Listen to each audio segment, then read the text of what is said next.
16 अक्टूबर को गुजरांवाला में पीडीएम का जलसा होगा।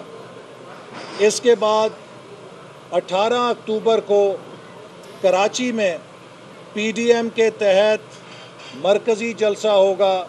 चूँकि कराची के और कोयटा के प्रोग्राम में क्लैश हो रहा था, तो इसलिए तय ये किया गया है कि 18 को कराची में जलसा रखा जाएगा और कोयटा में जो जलसा है वो 25 अक्टूबर को तमाम जमातों ने इत्तेफाक राय के साथ तय किया है।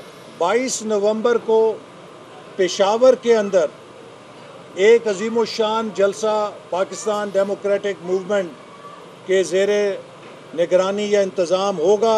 इसके साथ 30 नवंबर को एक जलसा मुल्तान के अंदर मुनक्कद होगा और आखिर में 13 दिसंबर को अजीमुशान जलसा इंशाअल्लाह ताला पाकिस्तान की तारीख़ का सबसे बड़ा जलसा लाहौर में मुनक्कद होगा।